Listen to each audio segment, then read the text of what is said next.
Hi everyone, with a bigger update from the road. And at this time I'm in Limoges in France. And France overnight was hit with severe weather, which I thought was going to be a thunderstorm last night, and there has been flash flooding. Unfortunately, some lives were lost when trees fell on cars, etc. But Paris this morning, there are trees down. There was quite substantial flooding in the city last night, and that's where I'm headed to. And in actual fact, I'm supposed to be on a train now to Paris, which has been cancelled, and I'll have to wait until this evening before I can hopefully make it to Paris.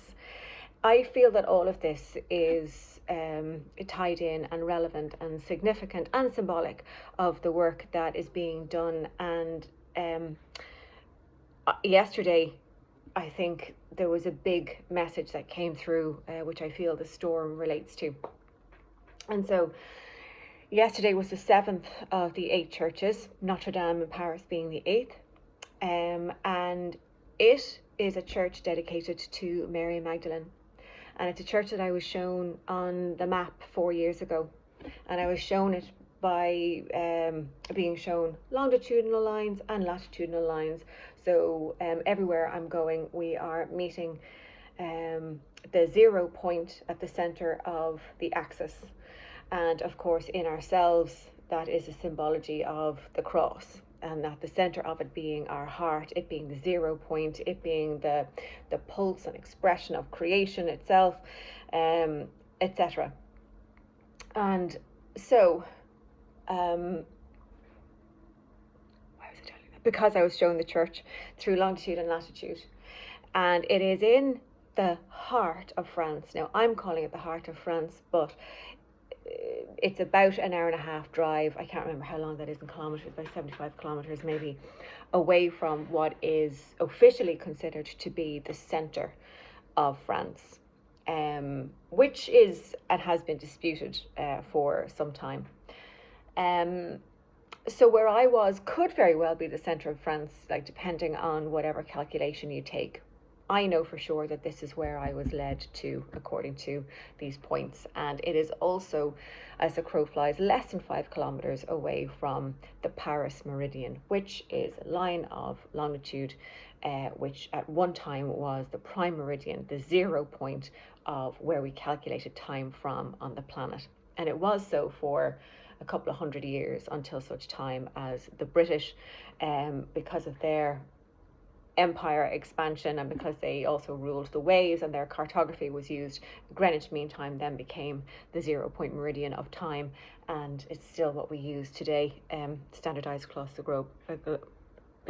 I may I may find it hard to speak because I've been all over the place, and so Mary Magdalene led me to this church. And it's in a town which only has 75 inhabitants. So it's barely a town.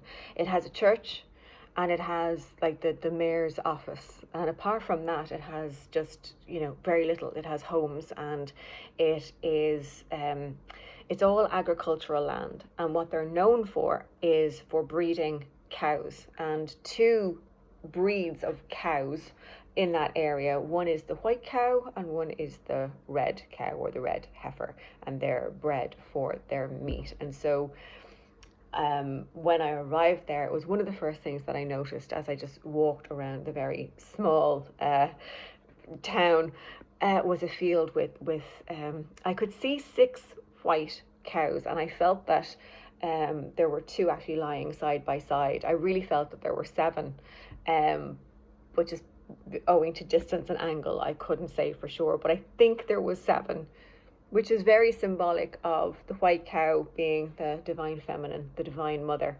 And we see that in Boan in Irish mythology as Hathor, etc. And of course, the 7 sisters, the 7 stars of the Pleiades, the 7 Hathors, being the seven white cows as well. And also, at one time they thought there were only 6, but there was 1 hiding behind. So that's also very, very symbolic.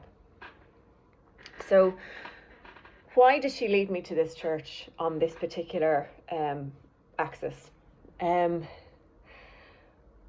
What she was saying yesterday is that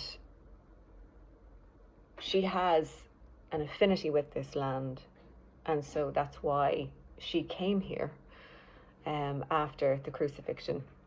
And what she brought here was a level of consciousness, so vibration or frequency, and it being a lot of philosophy and sophistication, a lot of like intellect and beauty, all of these beautiful aspects that we see in French culture, their philosophy and art and etc. But like everything else, it has become distorted and corrupted, and of course we can also see that in the system.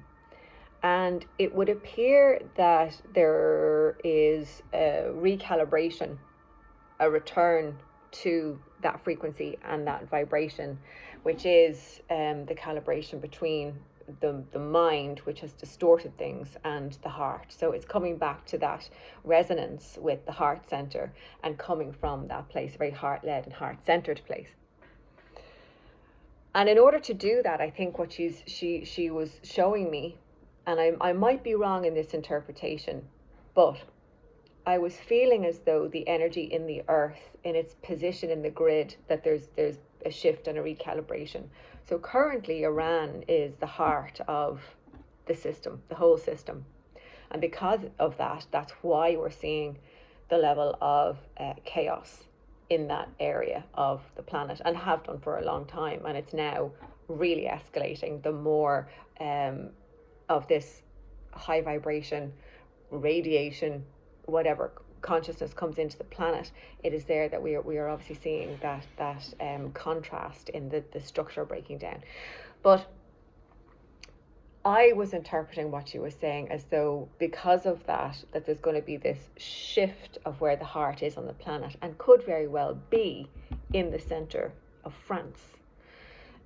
Again, I might be wrong about that, but that's the feeling that I got from her, that things are going to change now, that the energy is now kind of being centered in France. And one of the ways that we might see this manifest over the next couple of years is the next French presidential election. And if that becomes a more heart-led female leader, it'll be interesting to watch whether or not that happens or not. And so it's really, really interesting that when this work was done yesterday, then there was all of these weather warnings about the overnight storm. And I'm, again, on my way to Paris. And the reason I'm going to Paris is that is on the Paris meridian, the 0 point. And that the 0 point from which all geographically all distances are measured in France is directly outside Notre Dame. Notre Dame, of course, being dedicated to Notre Dame means Our Lady. And so for all of these reasons, I'm doing work on that site to continue to recalibrate the system to the 0 point. And it would be interesting that this is the 8th church, so kind of the culmination of this work, and that it is directly on the Paris meridian.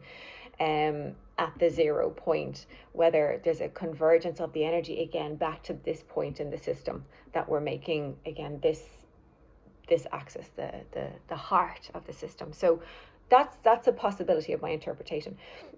A lot of symbology and synchronicity that happened yesterday that I want to share with you around that, which was really interesting. The white cows was definitely one of them. I then wanted to do my laundry because it was an Airbnb and a really good pit stop on the road. And I hung out my laundry and then was drawn to like a tree right beside the washing line, which turned out to be a fig tree. I'm not going to go into the explanations of all of the symbology, but Yeshua is also one of the primary guides to this work.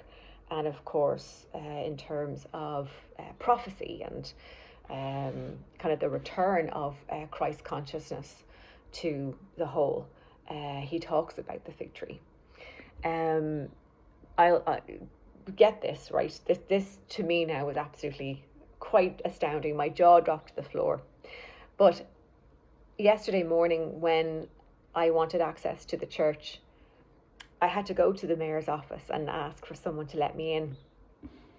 And the woman, really nice woman, who did that for me, she opened it up, and we had very little kind of language between us, enough to understand. But of course, I asked her name. Her name is Isis. I mean, you just cannot make this stuff up. Her mother, and she's French, she's from France, but her mother was traveling in Egypt while she was pregnant with her. And an Egyptian woman said to her, you should call your baby Isis. And so Isis it is. And it was Isis that opened the door into the church for me. I mean, when I got in there, just as I'm kind of feeling into the space and just kind of moving around it, it's then that I tend to take pictures and stuff. And I took this picture of 3 statues. I'll post it, Jesus, and there's like 2 of the Divine Mother. But at that particular moment, the way that the sun shone through the east stained glass, it caught the lens of the camera in a particular way that a rainbow bridge came out from Yeshua's heart center, of course, it being the center of the axis point. And it created this kind of like eye shape as well. It wasn't like a circle. And the arc as well of the rainbow arced directly across the 2 statues of the Divine Feminine. And that's the type of thing where, you know, like you have to be standing in that very spot at that very moment to catch the light in that way. And it was very synchronistic. Just as I arrived in the church, this happened. The church itself is very old and seemingly run down. Like there's a lot of loads of cobwebs and dust and old like pictures just, you know, propped up against the wall, and a chandelier just obviously fallen and left to one side. And so I don't know to what extent it's used. I know they had a festival there last July for Mary Magdalene. Her feast day is in July, because apparently I think it's the 22nd or something, because that's meant to be her birthday, I think. So, but other than that, it looks very disused and it smells damp, and it's not a particularly attractive church. So above the altar to the east, it has and these narrow, you know, those narrow slits of windows of stained glass. And then on the southern side, it has, I don't know, maybe 3 or 4 of the same. But on the west end and then the north side of the building, there are no windows.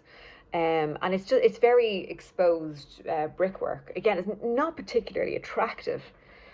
And I think because of all of that as well, the acoustics in it, like the echo is actually very loud. And when I walked in, there were several flies who were buzzing in the space. And I was kind of like, oh God, is that going to be a distraction for me? But actually, when I went into the meditation, they got really loud.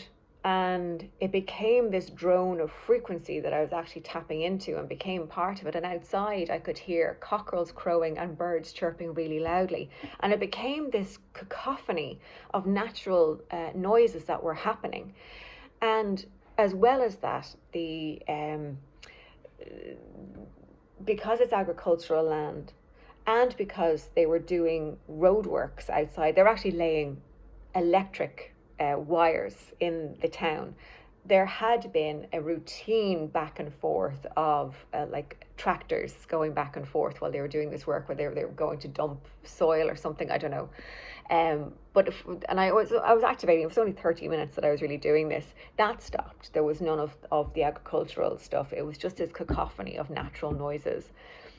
And I kind of felt, the activation came to a natural conclusion, and I opened my eyes, and the second I opened my eyes, all the noise just stopped.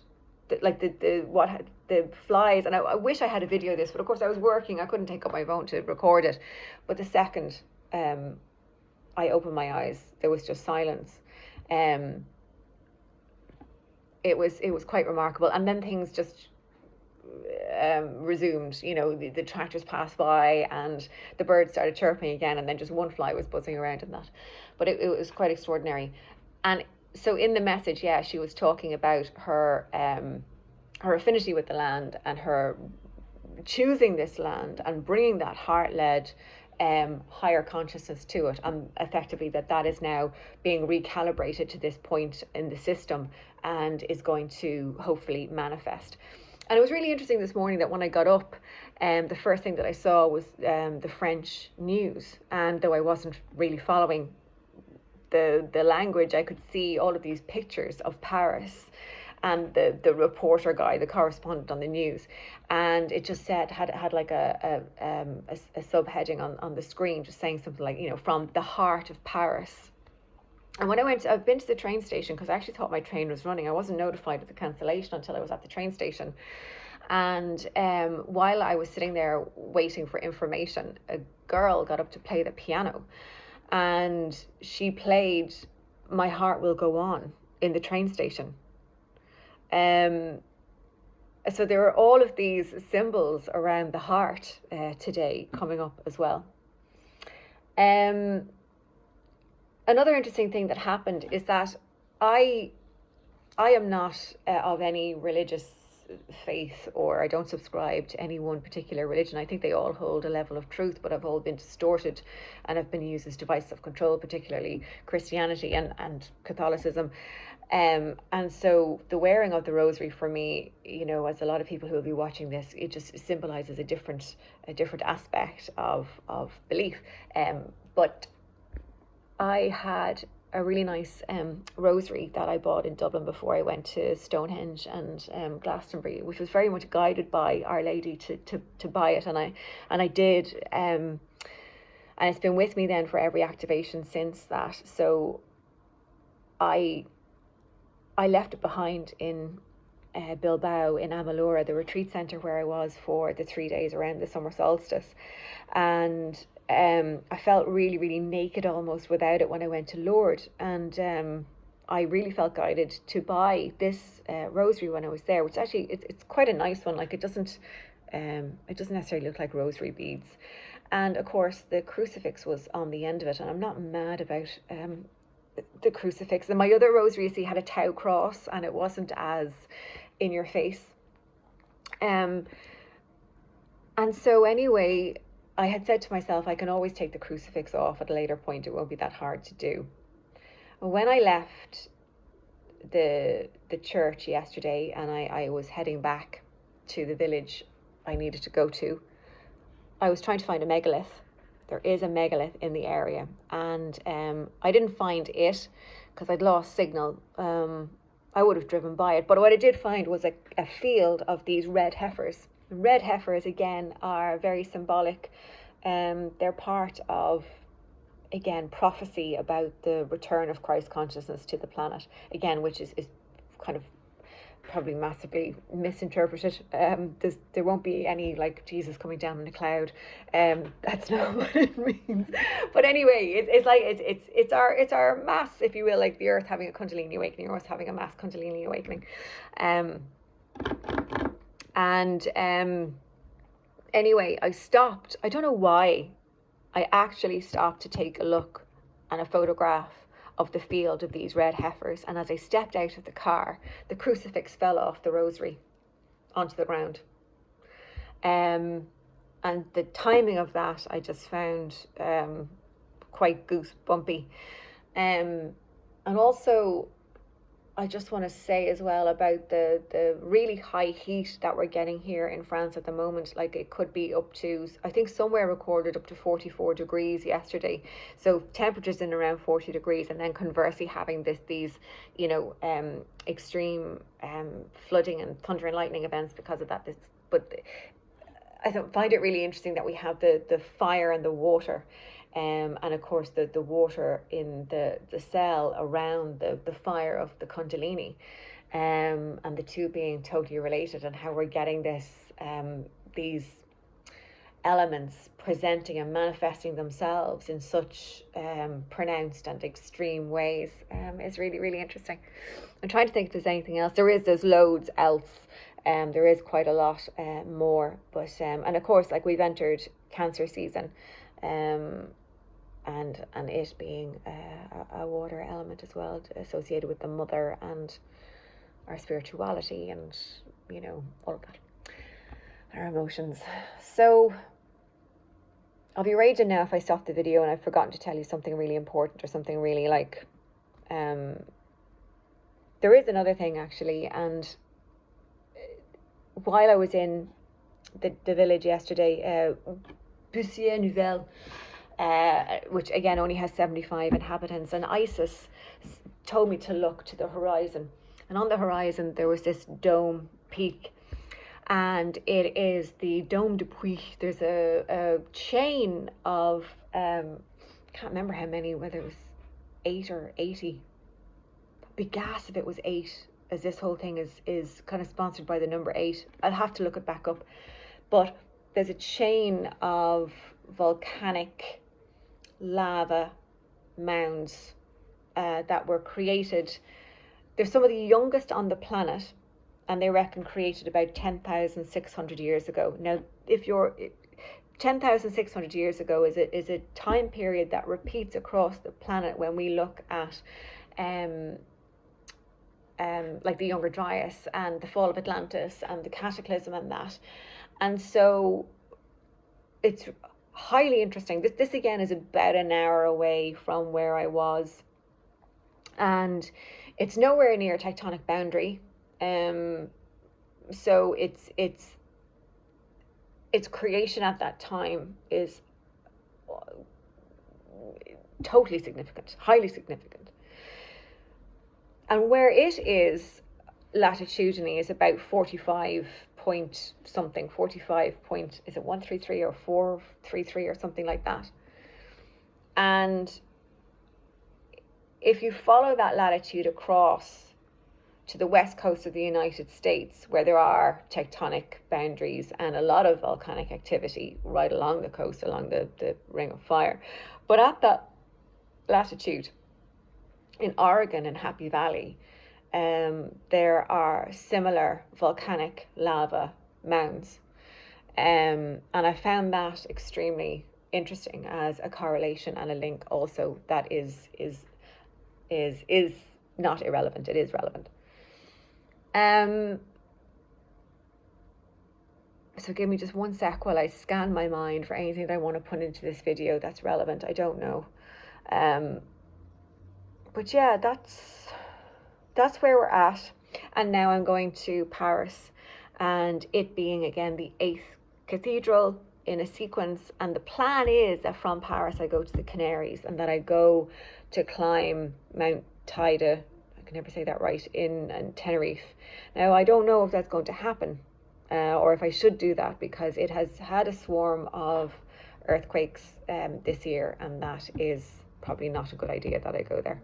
And then the other thing is that I'd be going to El Hierro, to the meridian line that was set there by the Greeks in 117 AD by Ptolemy, because it was the most western point of land that they were aware of at that time. And while I'm there, there would be a once in a 4-year celebration of Our Lady, and I would be putting a crystal into the Atlantic off the west coast, and almost like holding the codes of the work that has been done, so that, you know, there'll be again a recalibration of the energy in the system. So that's the plan. I'll update you hopefully as I move along and how we work through it. But something just came to mind there, and it was about the French Revolution and how they came up with their was their constitution? I can't remember, but you know, the proclamation, the liberté, égalité, fraternité, and I kind of feel that was one of the essences that Mary Magdalene was bringing through yesterday, that real like liberty, equality, and brotherhood of man, returning that to the system. Alrighty, my loves. So I'd love to hear any of your thoughts, and thanks so much for following along, and all of your well wishes and your lovely messages. I really, really appreciate them as I move through this work, and I look forward to talking to you again soon.